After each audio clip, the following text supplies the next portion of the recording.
और उसके 7 वचन में अपने विषय में एक बहुत ही सुंदर गवाही देता है।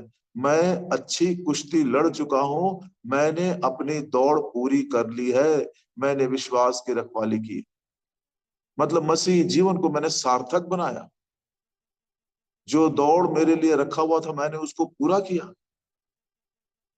और उस दौड़ को पूरा करते समय जो मेरा विरोध में एक युद्ध के समान शैतान और अंधकार की शक्तियां, संसार और शरीर के विरोध में जो मुझको लड़ाई करना था, मल्ल युद्ध करना था, मैंने किया और उसको भी मैंने जीत लिया।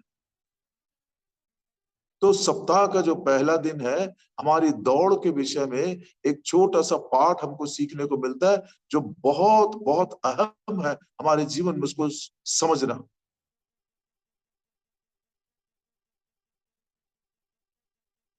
आइए यूहन्ना सुसमाचार का 20 अध्याय। जब मरियम मगदलीनी और दूसरी स्त्रियां चेलों के पास दौड़ कर गई और कहा कि प्रभु यीशु मसीह कब्र में नहीं है, किसी ने उनको उठा कर लेकर चले गए, तो वहां पर एक छोटी सी घटना घटी है। पढ़ते हैं यूहन्ना का सुसमाचार उसका 20 अध्याय 3 वचन से लेकर उसके 8 वचन तक, 3 से लेकर 8 तक पढ़ते हैं। तब पतरस और वह दूसरा चेला निकल कब्र की ओर चले। वे दोनों साथ साथ दौड़ रहे थे, परंतु दूसरा चेला पतरस से आगे बढ़कर कब्र पर पहले पहुंचा। 5 वचन। और झुककर कपड़े पड़े देखा तो अभी भीतर ना गया, कब्र के भीतर नहीं गया, बाहर से खड़े होकर देखा भी कपड़े पड़े हुए हैं और कोई नहीं अंदर। लेकिन 7 वचन में पढ़ते हैं, 6 वचन में, तब शमौन पतरस 6 में, तब शमौन पतरस उसके पीछे पीछे पहुंचा और कब्र के भीतर गया और कपड़े पड़े देखा। 7 वचन। और वह अंगोछा जो उसके सिराने बंधा हुआ था कपड़ों के साथ पड़ा हुआ नहीं, परंतु अलग एक जगह लपेट कर रखा हुआ देखा। 8 वचन। तब दूसरा चेला भी जो कब्र पर पहले पहुंचा था भीतर गया और देखकर विश्वास किया। ये सारी घटना को हम अभी इसका वर्णन तो नहीं करेंगे, ना इसको हम अभी समझाएंगे, लेकिन वो बात मेरे हृदय को लग गई है। कौन सी बात? 4 वचन में पढ़ते हैं, यूहन्ना 20 और उसका 4। वे दोनों साथ साथ दौड़ रहे थे, परंतु दूसरा चेला पतरस से आगे बढ़ गया। इंग्लिश में लिखा है ही overran Peter and the other disciples did outrun Peter. क्या कारण था कि पतरस पीछे पड़ गया? कौन सा वो बोझ था जो पतरस के गति को धीमा कर दिया?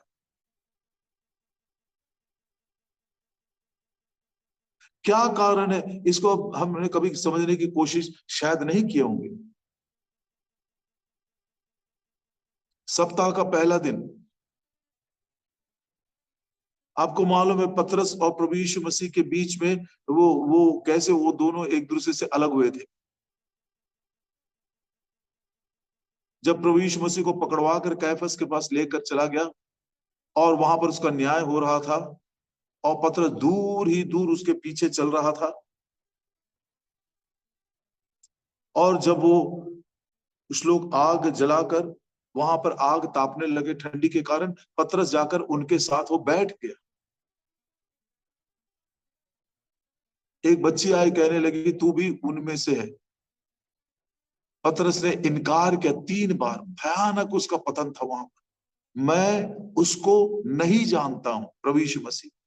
दूसरी बार कहता है कि मैं उनमें से नहीं हूं, मतलब भाइयों को भी इनकार कर दिया, अपने प्रभु का इनकार किया, भाइयों का इनकार किया, और तीसरी बार कहता है तू क्या बोल रही है, मुझको समझ में भी नहीं आ रहा।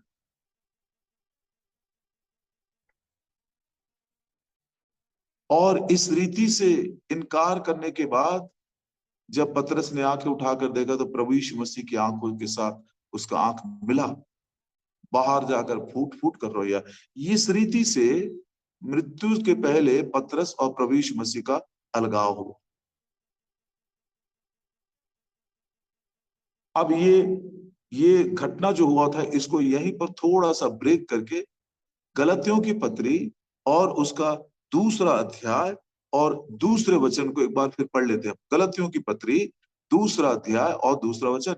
मेरा जाना ईश्वरीय प्रकाशमान के अनुसार हुआ, और जो सुसमाचार मैं अन्य जातियों में प्रचार करता हूं उसको मैंने उन्हें बता दिया, पर एकांत में उनको जो बड़े समझे जाते थे, ताकि ऐसा ना हो कि मेरी इस समय की या पिछली दौड़ धूप व्यर्थ ठहरे। दौड़ का मतलब है प्रभु के लिए प्रयास करना, प्रभु के संदेश को पहुंचाना।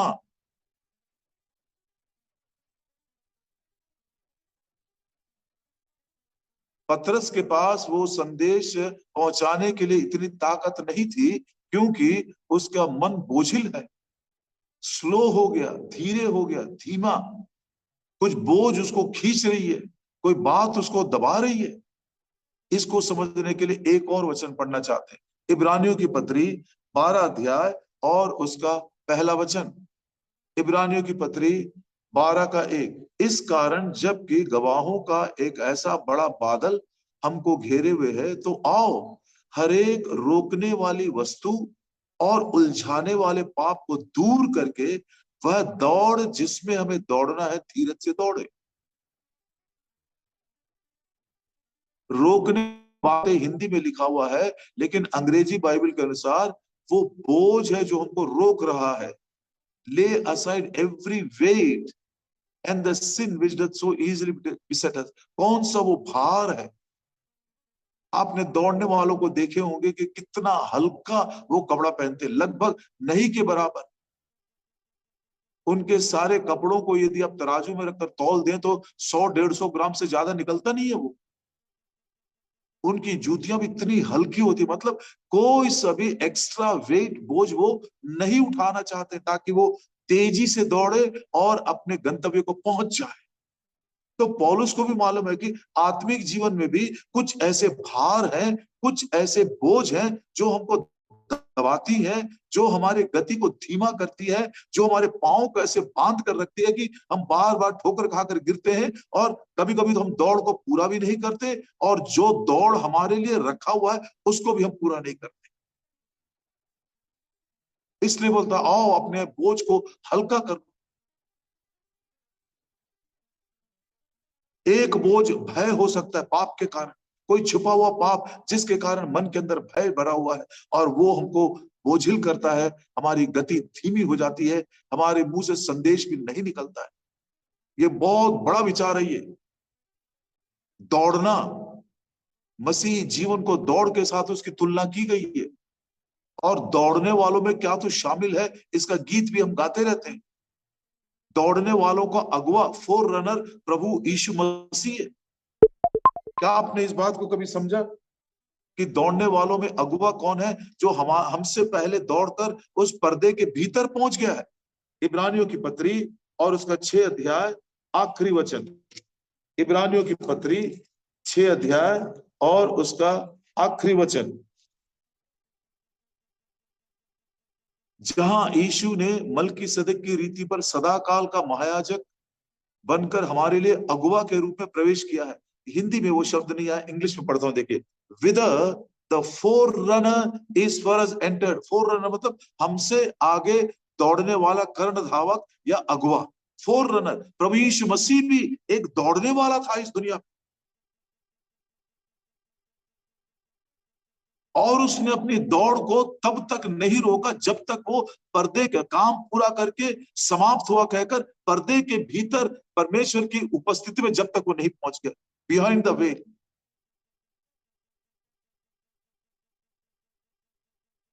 क्रूस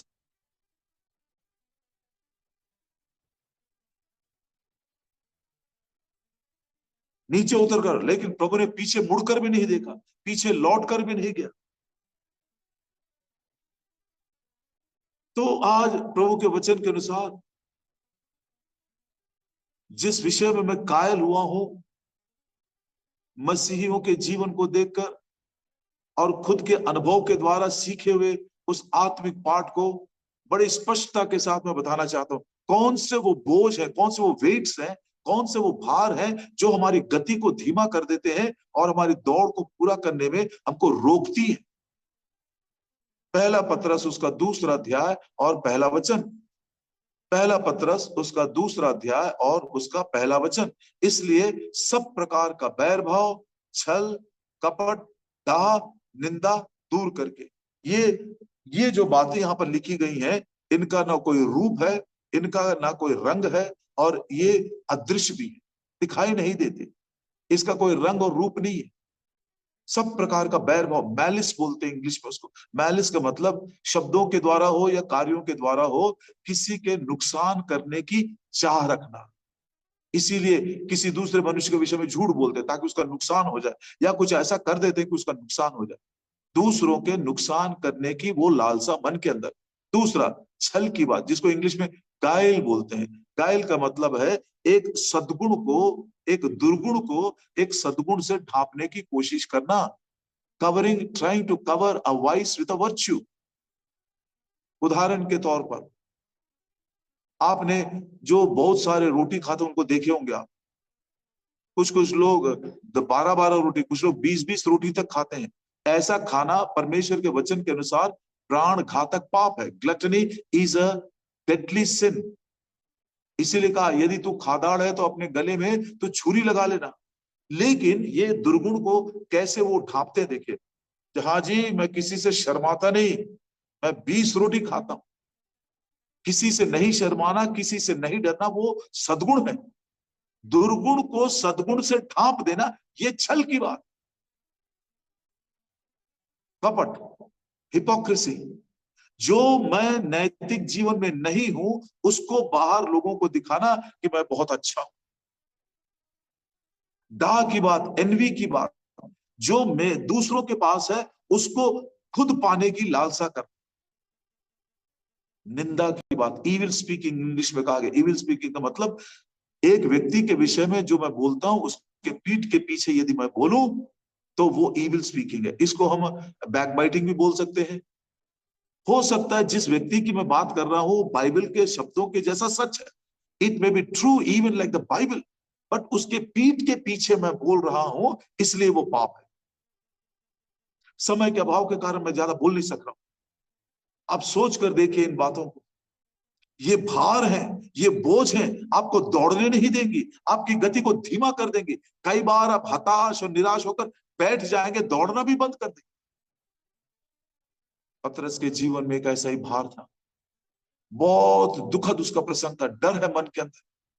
प्रभु यीशु मसीह जी उठा है। वो तो अभी तक समझे नहीं थे पुनरुत्थान का मतलब क्या होता, मरे हुए में से जीने का मतलब क्या नहीं मालूम उनको। पवित्र शास्त्र की वो बात अभी तक समझ में नहीं आई उनको। अरे जिसको मैंने इनकार किया, जिसको मैंने खुलेआम लोगों के सामने कह दिया मैं उसको जानता नहीं हूं, ना मैं उसके भाइयों को जानता हूं, चेलों को, आज वो जीवित है। वो मुलाकात करेगा तो मैं क्या बोलूंगा, मैं क्या बोलूंगा। मन के अंदर वो डर, मन के अंदर वो दुख, मन के अंदर वो टूटापन हृदय को लेकर वो दौड़ रहा था। लेकिन धीमी गति हो गई उसकी। कब्र पर वो पहले पहुंच नहीं सका। प्रभु का धन्यवाद हो उसकी विश्वास योग्यता, प्रभु यीशु मसीह मुलाकात नहीं की।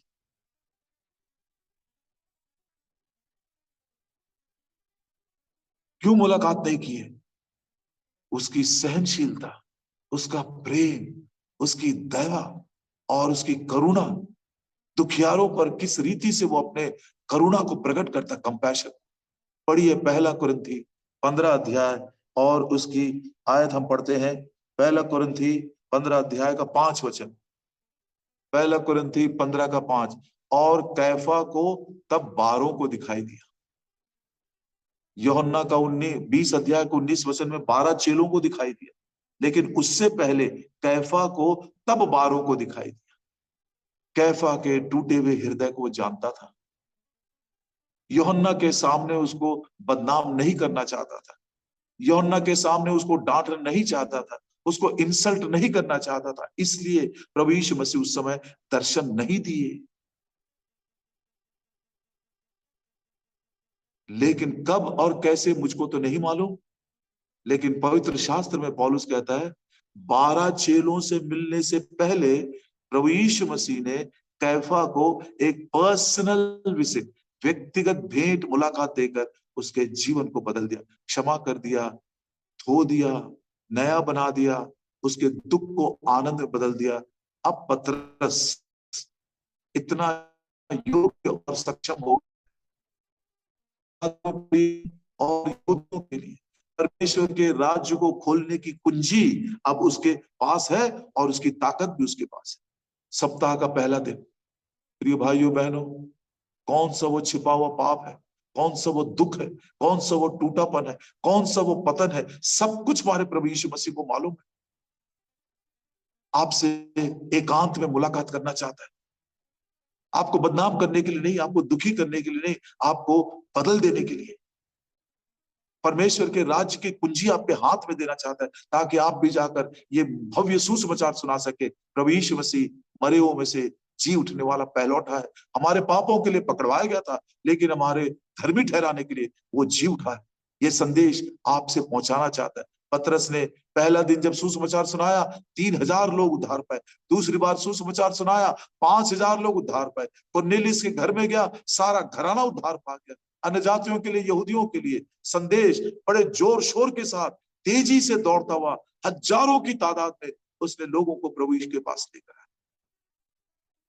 वो जानता है हमारे मन का दुख क्या है, कौन सा वो भय हमको सता रहा है, क्यों हम दौड़ नहीं सक रहे, क्यों ये संदेश हमारे मुख से निकल गया है, क्यों हम उसकी गवाही नहीं दे सक रहे, हमारे पतन को, हमारे टूटेपन को सब जान। सप्ताह का पहला दिन दूसरों से मिलने से पहले पतरस से उसके जीवन को बदल।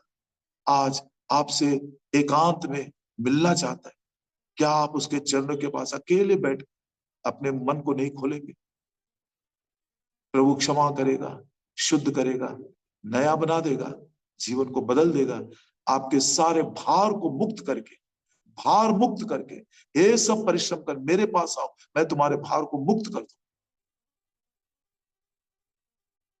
तब हम इस संदेश को लेकर तेजी के साथ दौड़ते हुए दूसरों के पास भी जा सकते। सप्ताह का पहला दिन प्रभु आपसे अकेला मिलना चाहता है। इनकार मत करना। यदि आज सुबह उठकर आप अकेले में प्रभु से नहीं मिले, तो तुरंत मॉर्निंग डिवोशन के पास चले जाइए, कोने में 10, 15, 20 मिनट के बैठ जाइए, बोलिए प्रभु जी, ये मेरा बोझ है जो मुझको दबा रहा है। प्रभु आपको भार मुक्त कर देगा। प्रभु आपको एक उपयोगी पात्र बनाए। प्रार्थना करें। हमारे प्रेमी स्वर्गीय पिता, जीवन, मसीही जीवन की इस दौड़ में कितने बार प्रभु जी कुछ पाप के कारण, भय के कारण, बोझ के कारण, पतन के कारण, इनकार करने के कारण हमारी गति धीमी हो गई है। हम दौड़ने में असक्षम हो गए हैं, बल खो दे रहे हैं, लेकिन आप हमसे अकेला मुलाकात करना चाहते हैं। 12 चेलों से मिलने से पहले हे प्रभु जी, पर्सनल डिवोशन जो है, पर्सनल क्वाइट टाइम जो है, उसके विषय में जो कुछ हमने लापरवाही दिखाई है, उसके लिए आपसे क्षमा चाहते हैं प्रभु जी। बिना आपके साथ बैठे हुए, बिना आपसे व्यक्तिगत मुलाकात किए हुए हम घर छोड़कर बाहर ना जाए, और बिना आपसे पर्सनल मिले हुए हम अपने रात को बिस्तर पर ना जाए। धन्यवाद देते पतरस के जीवन से हमको बहुत बहुत प्रोत्साहन मिला। बारों से मिलने से पहले आपने पतरस से मुलाकात की, उसको भार मुक्त कर दी। वचन की रक्षा करें, आशीषित करें, प्रभु यीशु मसीह के नाम में मांगते, आमीन। जय मसीह की सभी भाइयों बहनों को